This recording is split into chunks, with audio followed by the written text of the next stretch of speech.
Olá amigos, hoje vamos resolver uma questão de matemática do Enem de 2014.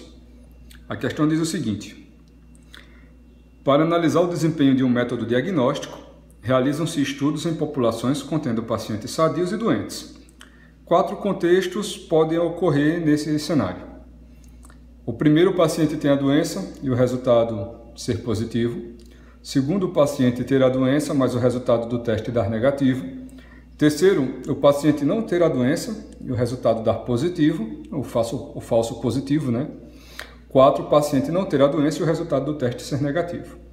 O índice de desempenho para avaliação de um teste diagnóstico é a sensibilidade. Eu vou aqui chamar a sensibilidade de S, certo? Definida como a probabilidade de o resultado do teste ser positivo, o resultado do teste ser positivo se, demonstrando que a gente vai trabalhar com uma probabilidade condicional, se o paciente tiver a doença. Se o paciente tiver a doença.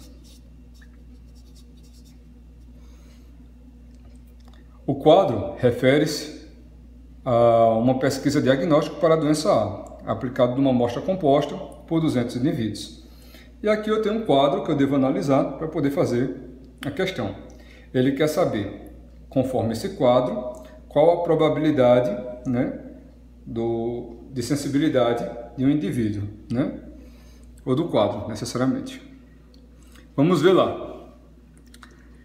Por ser uma probabilidade condicional, eu tenho que ver quem são os pacientes que têm a doença e o resultado deles dá positivo. Então, os pacientes que têm a doença estão na coluna presentes e que dá positivo é 95, segundo os dados da minha questão. Então, se eu pudesse reescrever isso aqui em forma de probabilidade, eu teria 95 em cima, ou no numerador, certo?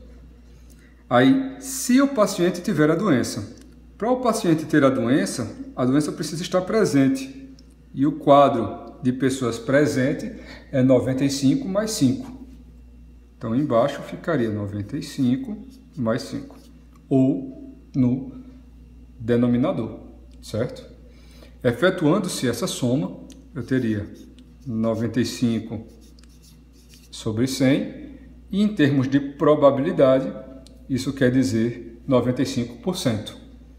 95%. Que seria minha alternativa E.